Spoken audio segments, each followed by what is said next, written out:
Hello and welcome to episode 14 of the Council. I am Luke Antios, and joining me is the Oprah Winfrey to my Meghan Markle, Mr. Michael Brown. Hello, How's it Luke. going? It's Uh, been it's been too long. yes, it has been too long. Especially It's seeing as we it's had been our so little long. I feel like we should call this season 2 of the Council. season two. Yeah, that would mean I guess the problem is that would make our first season 13 episodes, which is a pretty unlucky number. I mean, it's like it's quarterly. It's Mhm. like That is true, te- actually. Yeah, yeah. So I mean, I guess, but then at that point, the fact that we actually had a break would kind of mean that it wasn't quarterly. So.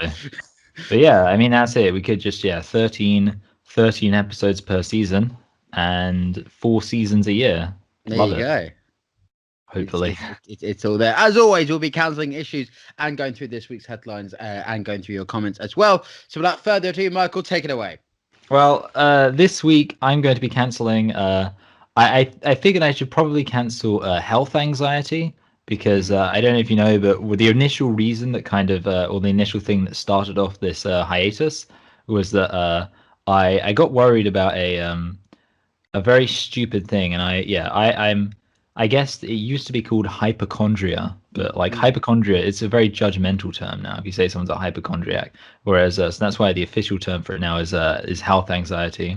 But yeah, basically it's one of those, it's a weird situation where you can have like a very minor thing and then you start thinking about it, and because you're thinking Mm. about it then you start to get other things, and then you notice other things, and then you notice other things, and then it all comes together to form a grand conspiracy, probably Mm. where the end result is that you have cancer and you're going to die.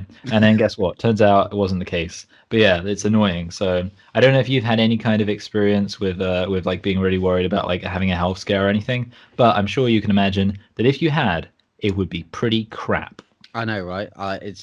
I think it's a worry that we all have, but we don't Mm-mm. necessarily bring to the surface. And I think we may laugh and joke about mental health, but it's as serious as anything. And I think it's we if we need a break, we need a break. We're like that one indie band that you once listened to, and then they create 2 albums, and they're like, we need a break, bro.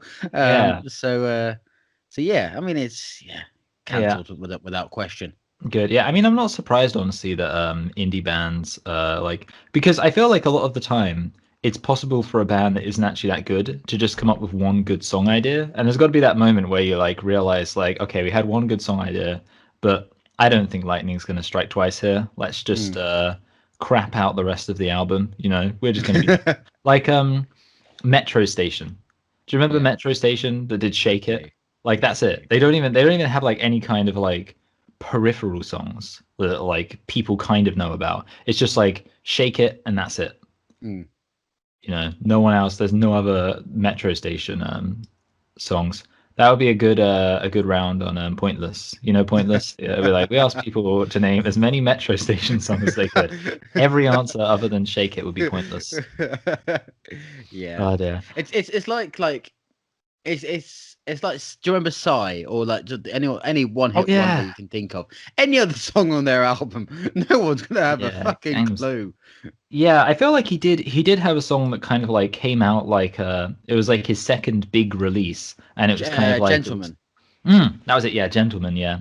And he also, I don't know if you remember this, there was like a controversy about it. He did a song that was basically about how America sucks. It was called Dear America, and basically the context was that like some US troops stationed in America ran over some South Korean girl with a tank, and and then obviously there was like an international kind of outcry about it. So Psy Are came you out. are you applying some deep political meaning to Psy, like I just don't six, know. 7 years after the fact? I don't know. Yeah, it's weird. Like I feel like it would have been cool if he, one likes to imagine that there could be some kind of political secret subliminal political message to Gangnam Style. But that's the thing, because apparently because I know he made like that one political song. It's kind of like he made it before Gangnam Mm, Style, and lots of people like came out and found it and were like, oh no, Psy, why would you do that? Why would mm, you be angry at America? How can anybody from another country be angry at America? mm. America's perfect. Land of the free, Yeah. home of the hopeless. And I'm just going through Psy's discography on Spotify. In one of his albums called Psy from the Psycho World in 2005, he has a track called I Love Sex. Pointless is Oh, the answer. yeah, I love sex. Wow. Yeah, I don't know. Oh, Like, I mean, it's kind of weird actually, because Psy like became big, but he wasn't really like. I mean, I know you've mentioned Ella. I know you've mentioned K-pop yes. before and like complained about it. Psy wasn't really a K-pop thing when you think about it, because obviously K-pop it's more like the whole kind of boy band, girl band thing.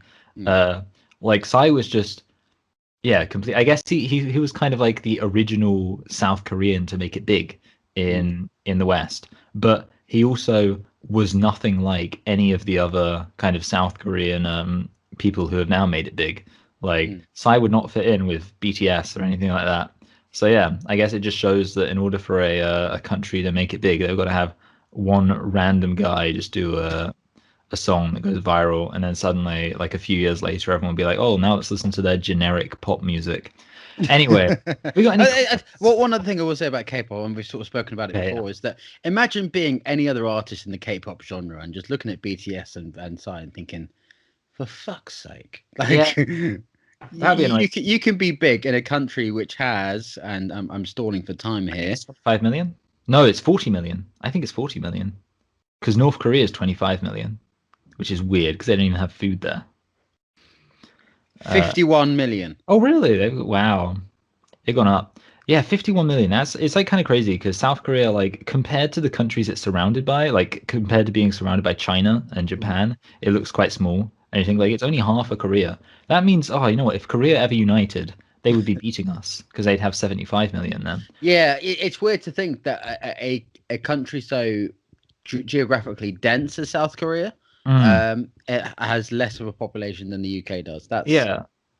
That's what I find crazy about the fact that like that they've obviously got that war that's kind mm, of brewing there between the north and the south because you kind of think like with let's say the classic example like Germany and Russia back when mm, they used to hate each other in the first half of the 20th century, it was like there was some land to play around with there. Like you could lose a couple of 100 miles and still mm. have a little while to go until your capital, but now it's just like literally North Korea just like they go to war and it's like they advance 1 mile and they've like occupied like a million people. And Yeah. it's like wow, it's like pretty high stakes. It's just like yeah, it's no, and that's why I find it funny because like apparently North Korea have been building like tunnels and stuff to get into South Korea quickly. But it's like how quickly do you need to get in there? It's a tiny country anyway. Where do the tunnels go to the other side of the ocean? They aren't digging for China. They're digging for South Korea. No, exactly. Yeah, I mean that's it. They're it's crazy, but yeah. Anyway, um, Korea. Do we have comments? We don't have any comments. It's been that long. Yeah, that Of would course, make the last episode we did was on stereo, which was yeah. so long ago. We experimented, and we had a couple of people like it, and just currently going through the King Critical Discord, which you can Big go and problem is join. I can't see your beautiful face, which means it's like it takes away from the chemistry when we're on stereo. This is true, but then like we get to I can see people's your list, fake they can anime. listen as live, um, as we are talking and waffling along. Mm. For feedback, I still personally prefer YouTube because it's more accessible. This app is kind of weird. It says Lils over on Discord. Ah, see, Lils, and because of you, Lils, here we are. No, yeah, I do agree actually. Like stereo was difficult, and also I think it was annoying that kind of like you had to like have your phone. Like I don't know, I need to work on that because Mm, I think like the idea could work in terms of it being like live, but it's just like when yeah, when you're like on the phone to somebody, it feels like no one has great conversations on the phone. Phone conversations are always kind of awkward. Like mm, whenever you like call someone on the phone, it's always a bit like, you have those moments where you just have no idea what's going on. And yeah, mm. I Bit think it's like quite whenever fun. I phone you in pre-production. Exactly. No, yeah, genuinely. Like sometimes you'll be calling me and I'll like think like, oh, do I have anything else to say? And yeah, I do genuinely feel like it's so much easier to talk to people when you can actually see them. Mm. That's Absolutely. So no let's offense. jump into this week's headlines. And of course, one of the main stories we've missed whilst we've been gone, of course, the big 2 hour interview between Meghan Markle, Prince Harry, and one Oprah Winfrey. Did you watch Yes. it, Michael? No, I didn't watch it. I let Twitter watch it for me. Uh, no, yeah. I mean, It's an interesting, yeah, it was an interesting one. Obviously, there is like this whole beef. It is one of those things. I think it's interesting to think that like this is the kind of thing which like 200 years ago you feel like wars would be started over. Yeah. Like that's kind of the funny thing. Like you feel like you think about like the Jacobite wars and where like obviously William came over and all that kind of stuff, and like some people liked James and all that. Just like or like Game of Thrones or something, where it's like one person wants Stannis and the other person wants Renly. But this time it's kind of just like, and that's what you can imagine like the medieval version of this. It'll be like Meghan Markle is like the princess from a far off kingdom who comes in and starts influencing Harry, and then Harry like, overthrows the queen and there's a big succession crisis and Mm. we all die in a big war. But instead in this version it's slightly less lethal but also a bit more boring, just like a kind of big social media news controversy Mm. of Harry just going, oh, I don't really like him. What I loved about Twitter, because it came out on the same night as a wrestling pay-per-view and the NBA All-Star game. We should have like Uh, a we should have like a little bell when you mention wrestling. Like when like ding ding ding, there it is. just Mention have wrestling. yeah, we need to work on that on post, that's for sure. But yeah, in one sort of evening over on Twitter, we had sort of wrestling news coming through, then like basketball, but we also just like, oh, so and so scored a 3-pointer. The royal family's racist, Yeah. and that was sort of how the timeline was sort of shaping up over the 2 hours, and then of course it came to the UK 24 hours later. And the revelations came to be that Piers Morgan lost his job on Good Morning Britain. I mean, Mhm. that's news in itself. What was your take on the reaction that Piers Morgan had? Yeah, I mean, at the end of the day, I think it was like I it's kind of difficult because obviously I don't particularly care about the whole royal family thing. I think it's probably true that the royal family would be racist. See, the thing is, I think it's always difficult because, and I've always thought this about the whole Meghan Markle thing. It's difficult to know to what extent it's racial, to what extent it's political, and to what extent it's kind of anti-American. Because I think there's like other things going on, so it's kind of like I feel like it's maybe a bit kind of myopic to focus on race. Because obviously the thing is, you got to understand, lots of British people in general, I don't want to say don't like Americans, but Mm, have, let's say, prejudices against Americans. mm, And some of those prejudices would be that they're like rude and obnoxious and kind of like in your face. Uh, and, like I can understand why a lot of people, a lot of the narrative around Meghan Markle, therefore, might have fed into those kind of stereotypes about being American. And mm, then obviously there's the political aspect to it. I think Meghan Markle has come out and been more overtly kind of progressive in her mm, political causes. And I think obviously a lot of traditionalists would be more likely to be fans of the monarchy. Obviously, the mm, monarchy is almost by definition kind of a conservative holdover from Britain's traditional past. So obviously, in that dimension, lots of people are going to be suspicious of Meghan Markle. And then, of course, there is the race aspects. There is obviously the fact she's black, or I think she's like half black or something. But mm. obviously, uh, perceptibly not white. But yeah, it's kind of that's always been my attitude. Like, I do think if you're going to kind of complain about it and like complain about the reaction to Meghan Markle, I think Mm. people need to be more kind of honest and complete, holistic in identifying what the actual prejudices are, because I Yeah. think it's more than just race. Like, I think if she was like a kind of posh, conservative black woman who lived in the UK, like kind of, I'm trying to think. Do you remember that there's like a I'm annoyed. There's a conservative MP who's a black woman, and she recently kind of complained about Black Lives Matter. She's not that like high profile to be honest, but she kind of became high profile because she complained about Black Lives Matter. The yeah, see if you can find it. But yeah, basically someone like her, or yeah, basically just anybody who's yeah, uh British, posh, conservative, and the fact that she's black, I'm sure she would still face some scrutiny for that. And of course, that's a Mm. problem, and that's an issue with some of the kind of racial Kemi politics. Yes, Badenoch. yes, That's you it. did get it. Yes, Kemi, that was it. Yeah, so her. Yeah, but I do think it's true that there is a degree of racism. But yeah, I think we shouldn't ignore the other aspects of it. And to be honest, yeah, with regards to Piers Morgan and kind of his role in well discussing it, I think.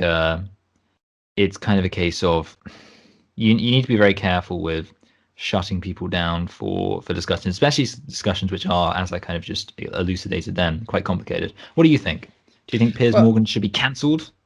I mean, like, I've always been a fan of Piers Morgan, as somebody who, Yeah, is opinionated, yeah, fellow Arsenal fan like myself. Um, Certainly somebody that has achieved a lot in his career. Yes, he's faced many a dark time, including those photos with him with Epstein and Prince mm, Andrew and every other diminished public figure you can think of.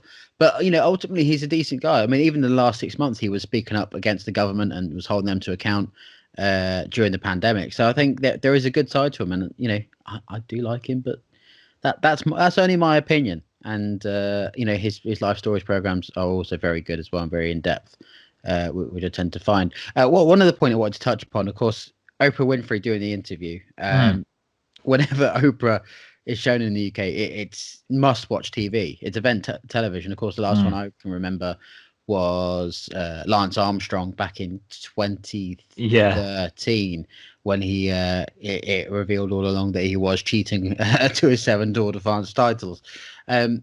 What's your take on Oprah? Yeah, I mean, I think basically she's fine. I don't really have any issues. I mean, I guess the thing is, it kind of falls into the category of I wouldn't say she's insofar as she's kind of being journalistic in exposing these stories and having these conversations. I wouldn't exactly say like, oh, she's a fantastic journalist or anything. But I guess she kind of has that aspect of being approachable. But to be honest, Mm, it is one of those things where it's like kind of the brand becomes bigger than the person. Like anything mm, you're saying about Oprah is sort of like her big success and her big kind of selling point is the brand. Like, and mm, that's how she's obviously able to get all these have all these interesting discussions. But I do think it's kind of true that just it's the nature of society that you need kind of brands to exist in the public discourse so that people can kind of know where to get their news sources from and things like that. And that's mm, why, unfortunately, we're unlikely to ever have Meghan Markle on as a guest mm. unless the council brand gets up a bit in the culture. Quite a bit. We've still got a long way to go, but Yeah. I mean, sort of. I wouldn't give too much away as to what my council issue will be, but there is certainly more to discuss there. Mm. Along that. Any other news headlines you got for us? Yes. So I've got three. The first one is from the New York Post. Donald Trump returning to social media in 2 to 3 months with own platform, says Aide. So, and apparently his own service will completely redefine the game. That's a quote there.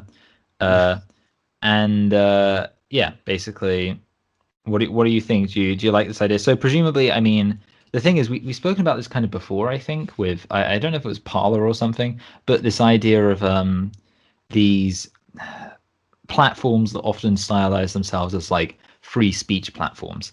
I assume that's kind of what this is going to be. Like that would be my logic. Mm, It will be interesting to see. Well, first of all, it'll be interesting to see if Donald Trump will actually follow through with this. I personally do remain convinced that Donald Trump has a capacity to say that he's going to do something and then just be like, nah, because he's kind of got that grifter energy to him. mm, But I do think if he does do it, it will be interesting, and it will be interesting to see, yeah, like I say, how he plays it. Is he going to make it an explicitly conservative platform? Is he going to actually make a serious effort to start a business that will genuinely compete with Twitter and things like that? In what way is the platform going to redefine the game? Like, what else mm. is there to do with social media? It seems like everything's kind of been done. Who knows? So yeah, what do you think? You excited? I mean, isn't it interesting that we haven't spoken about Donald Trump since November?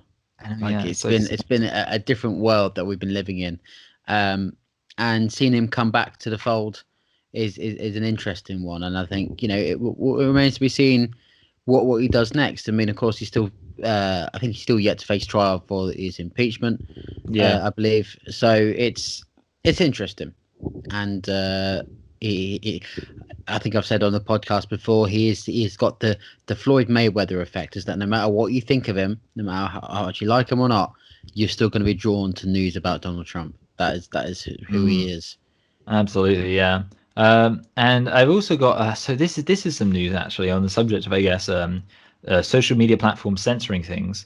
It was difficult to get a good headline on this to kind of explain the story. So I'm just going to be for reference. This is a headline from the Spectator. Is Reddit censoring the Spectator? And actually, you know what? I'm going to have to make sure that I find the name of the person I'm thinking about here. It's to do with a candidate for the Green Party. Let me get this up actually, because I need to make sure I've got the person right. Yes, Amy. Okay, actually, see, I say this. Naming this person is maybe a controversy in itself, but I'm going to name it. I'm going to be brave.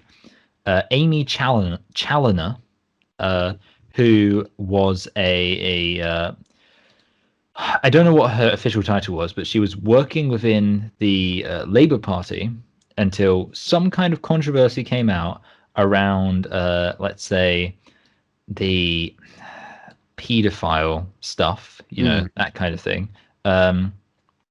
And being enveloped in that, Challoner was then kicked out of the Labour Party, I believe. Oh no, sorry. She suspended from the Green Party, and then joined the Liberal Democrats. But okay, this is the thing. So basically, people then commented saying, "Oh, this Amy Challoner person did this thing." There was kind of a link to a Spectator article discussing it, and Reddit has basically banned any mention of this, any mention of the name Amy Challoner, any discussion about the whole controversy, and also Amy Challoner happened to have recently become an admin for Reddit just at this time. So it seems like there's some dodgy stuff going on, some suppression of free speech, which we need Donald Trump to liberate us from. And I guess also it should be mentioned that Amy Challoner is a trans woman, or a trans identified biological male, which obviously is kind of it does fit into this wider controversy of I guess kind of suppression of reporting around lots of it's just another case crimes. of gender politics. I mean, if only there was a channel where you could go and have all your doses of gender politics and gender analysis. Well, the funny thing is, I actually didn't discuss that. I'm not planning on discussing it on my channel, so this will be the only source for our mention of this thing. But I kind of do agree with you that, like, there isn't too much to be said about it. It's sort of a case of, it's multiple things coming together. Obviously, it is that kind of aspect of, people make fun of this idea of free speech platforms, but I do think there's a validity to it, especially when you see that a lot of the time these platforms could be very much against free speech. Obviously, if they're censoring criticism of certain admins and things like that. I also think there was a context with like people, transgender women particularly, being let's say litigation happy. There was a controversy in Canada, I remember, where somebody called Jessica Yaniv was basically trying to solicit treatment from beauticians for the waxing of genitals, but as it happened, the genitals in question were biologically male genitals, and many beauticians said, we're not comfortable working with biological male genitals, at which point Jessica Yaniv would then sue the company for being transphobic. And lots of kind of news outlets and things, well, I say lots of, a few news outlets in Canada kind of reported on this, and then Jessica Yaniv sued them for defamation or whatever. So there is it's kind of an interesting tactic, which does seem to be associated with this. So yeah, I do think that's an interesting aspect. And I suppose actually the other thing which I'm interested in is, and I'm interested in your take on this, I do think there is a tendency for, and it does show, I think, how we define gender matters, that a lot of the time you will read a story and the whole way through it's kind of using female pronouns, using a female name, giving very much the impression that the person you're talking about is just a woman. And, often it will be talking about, particularly things about like sexual assault or like sexual violence. Yeah, talking about a woman using women's pronouns. And then you look up the person in question and you see that they are, obviously, just from looking at them, clearly biologically a male. So, and obviously I think you can make an argument that is sort of misleading the public, because ultimately, whether or not you think that women, transgender women are women or not, people have different opinions on that, but whether or not you think that, obviously there should be an ability for the public to understand, hey, this person specifically is a trans woman, somebody who is biologically male. So yeah, do you think that there should be kind of more of an effort in the news to actually make it clear that whether or not the woman in question in a particular story is trans or cis, as it were? I mean, it's a deep question, isn't it? I mean, well, I suppose going back to a previous episode on this podcast, a very touchy topic that we touched was, of course, Ellen Page becoming Elliot Page, and it's just now, I think it was the cover of Vogue magazine, this week or last, and it's funny because I think trans lives matter, and acknowledging which gender a person is of course it's important, but highlighting that is sort of it's going back to sort of I can't remember what the term you used, was it dead shaming or sort of referring dead naming, and referring to that past. Because even look on the face of the story, this has nothing to do with her sort of transgenderism. It's to do with her merits and what she's been up to. And another point you haven't touched upon, she's only 23. Like, I find that shocking too. Yeah, like she's older than me by a couple of months. Like that's nuts. But it's crazy. I can't say sort of too much, but I do think it's an interesting one. Yeah, I think that makes sense. And I mean, at the end of the day, I do think well, it's kind of like I do think when you're talking about kind of, because the specific context is obviously kind of some sexual allegations, or like kind of allegations which are very related to gender. So yeah, within that context, I do think obviously it's kind of, I guess it's not really an individual thing, but kind of sociologically, obviously it's interesting to look at this scenario and realize, oh, okay, so it's this particular, especially with, I mean, obviously with J.K. Rowling and lots of people kind of suggesting that it was paranoid to be concerned about the activities of trans-identified males. It's an interesting. I do agree with you. It's interesting, and I do think it's kind of one of those things where it's a classic example of kind of the language is so. I guess it's kind of like the language is so integral to the very nature of the discussion, kind of the foundations of the discussion, that obviously it's quite difficult to negotiate. Like, and I can understand why.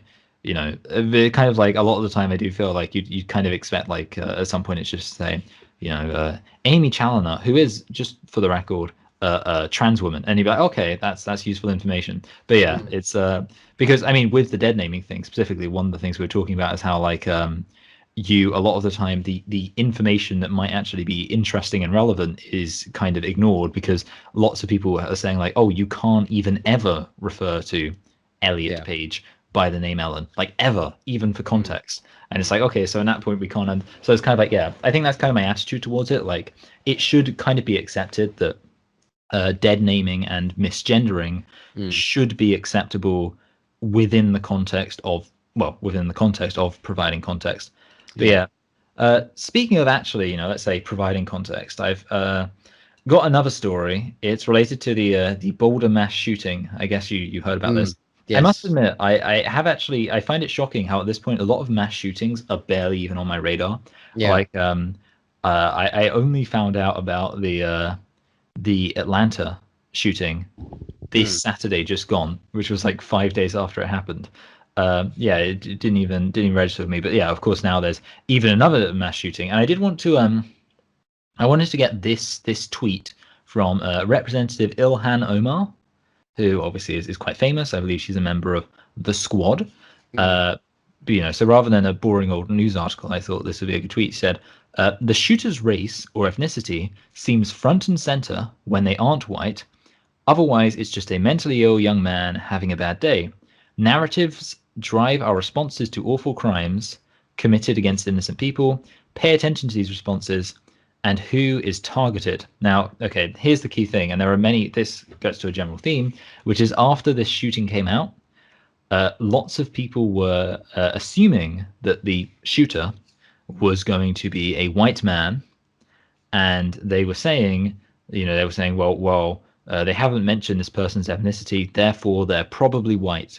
And a lot of people were giving kind of takes in that regard. Ilhan Omar, of course, giving this take, saying that, if the shooter was white, then their race and ethnicity would be front and center. Now, of course, what happened after Ilhan Omar sent this tweet is that it was then revealed who the suspect was, and it turned out that they were, in fact, a Syrian, a Muslim Syrian, so obviously not white. And I think the thing is, I've seen this in reverse too, and it gets to like kind of my take, but I see this in reverse. I don't know if you remember I think it was in Montreal, kind of like the mosque shooting in Montreal. And for a very long time, the police weren't releasing the details, and a lot of kind of right-wing people were saying, oh, well, the fact that they've not released the details probably means that the person was in fact a Muslim, and that this was a kind of sectarian piece of violence, like one Muslim attacking another Muslim. Because, said the right wingers, they said, oh, well, obviously the Canadian government hates white people. So if it was a white person, they'd release the information immediately. And then, of course, it came out actually the person was white, and obviously all the right wing people who'd been assuming that the person was in fact a Muslim came across as looking very stupid. And that's the thing. I do think, and I tweeted about this a while ago actually, but I think one of my pet peeves is the whole like, oh, if the person was a different demographic, then everything would be different. And it's kind of like you see it here from Ilhan Omar, and you see it from right wing people too. And it's basically like a way of saying like, oh, if the mass shooter was white, then this. But oh, if the mass shooter was black, then this. And it's kind of like, it's annoying because it's literally like the pointing Spider-Man meme, because both sides do it.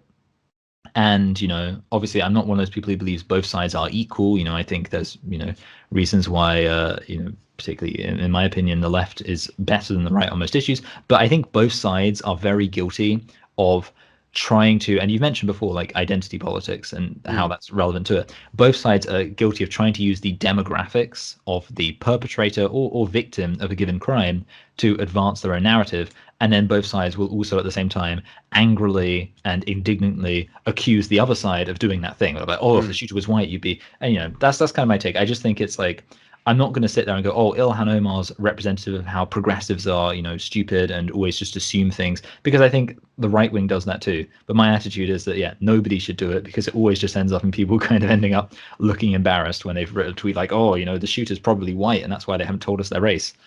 What do you think? I mean, as I've got really much else to add. I think I was literally just trying to find the incident of the I think it was one of the riots last year, and there was a white guy that was helping the police, and they were commending him when he was part of the problem, not the solution. And I can't find the name for the life of me, but I think it's so the Black Lives Matter. Yeah. And it's interesting because it's, I sort of said it before, it's, you can merit whatever people's actions are, no matter what race or color or sexual orientation they are, but yet whatever they seem to do, it always comes back to what demographic they are. It's fascinating. Yeah, that's the thing. Yeah, basically it's kind of like and again, I suppose actually almost to come full circle, I was talking about how with Meghan Markle, I think people focus on race, and because they focus on race, they ignore the other aspects. And obviously I'm not saying don't focus on race, but focus on the other aspects as well. And I think that's probably kind of true of these things as well. Like most of the time, the reason why, like it should be obvious to say, but the reason why somebody shoots up a school or something isn't because they're white. It's because of something else going on. And it's like, by trying to focus on race and by like both sides making it like, oh, is the shooter white, is the shooter Muslim, is the shooter black, whatever else, and trying to foster, create narratives around that, it's like you're not actually focusing on the real issue, which is, why does anybody do a shooting? Because most of the time I think the reasons are kind of similar. I mean, remember like obviously the Atlanta shooter, of course, shot up a series of massage parlors, apparently because of his kind of sexual like anxieties and like concern, like he considered himself to be a sex addict or something. And obviously, that happened. But then obviously, very similar, the Pulse nightclub shooting. I think it was. I might be wrong about this, but I'm pretty sure the information was that actually the guy who was a kind of Arab, some kind of Middle Eastern Muslim, was actually a closeted gay person. I believe that was true. I may be wrong about that, but I think I remember hearing that. And obviously, in that case, what you've got is a scenario where two different people, two different races, one guy white, one guy, Arab Muslim or something, and both of them kind of motivated by really the same thing, which is sort of neuroses around their own sexuality and things like that. So it shows how, basically don't focus on race. Usually, you can sometimes, but I'd say 9 times out of 10, it's more like if someone's going to shoot up shoot up anything, it's probably not so much because of their race and more because they're absolutely mental. And on that bombshell, Luke, what are you cancelling? God, that is a long news segment that went on for what? quite a while.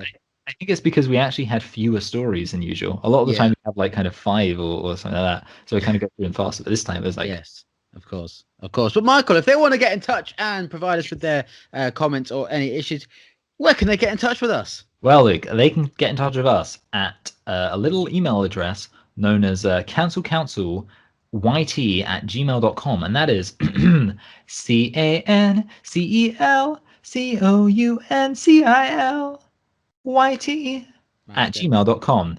And where else can they get in touch with us, Luke? They can also find us on Twitter, Facebook, and Instagram. It's at cancelcouncilYT. It's known as cancelcouncil YT. Good job. It's been too long since we've belted out that jingle, that's for sure. Again, we need to get our post-production sorted. To be fair, get on it, Michael. I mean, I don't know, you're like the official radio guy. I don't actually know. Like, I'll be honest, music is very much not my forte. I'd like to say I'm kind of good at the whole kind of visual thing. I like to hope I'm quite good at the visual thing, but I can definitely say that music.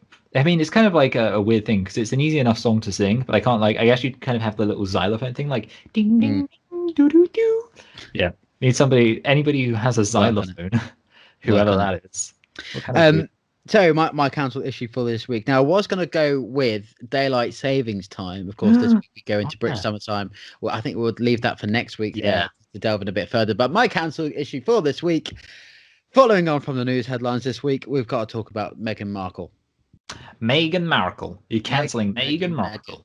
Now, some of the revelations that came out from the Oprah Winfrey interview, and there were so many, is of course her background and sort of a bit more about Meghan. Of course, she was a US actress, famously in the US drama Suits. I don't know if you've ever seen it. I haven't seen it, but I remember that was like the main thing she'd done, I feel. Yeah, I wouldn't say she wasn't like a big blockbuster kind of movie star or anything. No, just not at all. And of course, one of the other revelations is that she got married 3 days before the actual ceremony in London, which is quite interesting. And I think, as much as I adore and I love the way that Meghan has divided the pack and really been that shapeshifter, I mean, like it's a tough one. I think she's caused more harm than good. She sort of made people more interested in the royal family when we don't want to be. Like I'm not just saying it as a Republican, but I'm saying it as somebody, ask 10, take any sort of cross section 10 people from the British society, and about 1 or 2 in 10 will care too much about the royal family and the monarchy. So I'm cancelling Meghan Markle. No, that's an interesting idea. Yeah, she is putting the focus on things, and that's kind of, I do agree, and it'll be interesting to kind of, it's actually kind of hard for me to work out what the implications of this are in terms of the future of the royal family. Because my position, the correct answer is none, isn't it? Because I think that's it. I think it's you look at Prince Andrew. and of Mm. course, yeah, he's hardly going to be Peter Express's customer of the year, that's for sure. But he's still a prince, and Meghan Yeah, Markle is not a princess, not a duchess anymore. So yeah. it's a funny one. Yeah, I also think, I mean, it's kind of an interesting thing actually with the whole royal family because I think this shows, and in fact, I think Prince Harry is now taken a job as a CEO of a startup. I don't know if you saw that, but Mm, he's now, but it kind of shows how the thing is like, and it's kind of it's one of those things where I am also a Republican. I very much believe like royal family, more like royal crapfully, um, but I do think like it's true that if we got rid of the royal family, they would still be like an effective royal family because they'd be like the Osbournes or the Kardashians. mm, They would still ultimately they'd still be like a rich kind of. I think we spoke about this. I can't remember. I feel like I remember speaking about this, possibly actually off camera. Maybe we spoke about it like back at uni or something. But basically, this idea that ultimately it's kind of like I don't necessarily begrudge the royal family having a huge amount of public attention because I think ultimately they always will. It's kind of just like I want them to earn that attention the way that all the other uh, super rich, obnoxious families that don't actually contribute anything to society earn that attention, which is through starring in crappy, cheesy reality TV shows. And also, I just want all of it to happen while not technically a subject of that royal family. That would be neato. So yeah, that's kind of yeah. I basically agree with you, but I think ultimately it's also true that if the royal family, if people genuinely ever did not care about the royal family enough for the royal family to be abolished as an institution, they'd probably mm. still exist as like a cultural institution, and Yeah, you'd still have this drama. But I guess the thing is, it would feel, I guess, more kind of palatable because it mm. wouldn't have that reality of oh crap, these people are technically the heads of state, or like Yeah, yeah. the matriarch of this family is the head of state of this country, and it's just like they're having drama that, like I say, is becoming of the Kardashians. So yeah, with that said, I will say that for as long as the royal family are the royal family, Mm. I am willing to say Meghan Markle should be cancelled. Boom. If she was just a member of some big celebrity family or even political Mm. family like the Kennedys starting controversy, I'd be all here for it. But yeah, as far as actually being a relevant political force in our country, which the royal family still effectively is, and obviously legally is. Yeah, I don't know if I can endorse all this tomfoolery. Mm. Yeah, I mean, even her father is a very interesting figure. Mm. I can't remember what his name is. I'll Google it. But even Mr. the Markle. Mr. Markle, Mr. Markle is right. The outcry that he sort of has had, even before, did he go to? I don't think he went to the wedding, did he? Yeah. Um, I never actually thought about the fact that Thomas Markle is royal her spouses dad. seem to not take. Sorry, I know I'm just a brief interruption. Royal spouses seem to not take like the names of their husbands. Like, because Mm. Kate Middleton is still called Kate Middleton. Meghan Markle still. So if anything, super woke and progressive. How feminist, Kate Middleton, Meghan Markle. I love the way you just clap there for no reason whatsoever. I mean that I don't know about you, but it's what Kate and William will celebrate their 10th wedding anniversary next Mm. month, as will be the 10th anniversary of the death of Osama bin Laden. Uh, what a weekend to be alive! But it's I see no personality to Kate and William. They Yeah, seem very very vanilla, and it's like I don't want you to be queen. Like you're just going to be boring. yeah, no, yeah, I agree, and that's kind of, I mean, that's the problem. Like my attitude has always been, obviously our Republican stripes, as it were. Of course, in Mm. my case, not the green, white, and orange stripes, but you Green, know, white, and gold, baby. yeah, but they're out in full display. But I will say my attitude has always kind of been like, it's not so much that we should kind of abolish the monarchy, but just the idea that when the Queen dies Mm. it should be done then. So it's kind of like I kind of think because my attitude has always been like the queen is, whatever else you can say about her, she is kind of a big personal figure in this country. And I can understand why. Obviously she's been in charge since 52 or 53. I think it was 52. She's been around for ages. Longer than certainly my parents have been alive. Maybe even there are people who are young enough now that it's longer than their grandparents have been alive, and she's still kicking. And it's kind of like, I think I can understand why people are on board with Queen Elizabeth the second. I think she, yeah, like I say, is obviously the longest reigning monarch, I think, of any country in history now. I think she kind of officially crossed that what's it called, benchmark a few years ago, or a few months ago even. But yeah, It was basically, a couple of years ago. okay, yeah, She yeah, overtook yeah. Queen Victoria. Yeah, so basically she's stuck around for ages, and therefore I can understand people being on board with Queen Elizabeth II. But I kind of agree with you that when she's gone and it's like there is no kind of personality to it, and it's just, what, Prince Charles or Prince William and, Queen Kate, it's like at that point there's just no reason to have it at all, because even just like, there's not even that association with, the Queen. It's just the royal family as a gross, faceless representation of our society's antiquated institutions, Yeah. which I don't like. Yeah. Cancelled. That is for sure. Of course, if you want to get in touch, as we said before, with our podcast, please email in at cancelcouncil@gmail.com. That is CANCELCOUNCIL Whitey. YT@gmail.com, and find us on Twitter, Instagram, and Facebook at Cancel YT. You can also leave a comment, like, and subscribe. We would love to hear your views. Until next week, I've been Luke Anthony Walsh. That has been Michael Brown. This has been the Council. Back at you.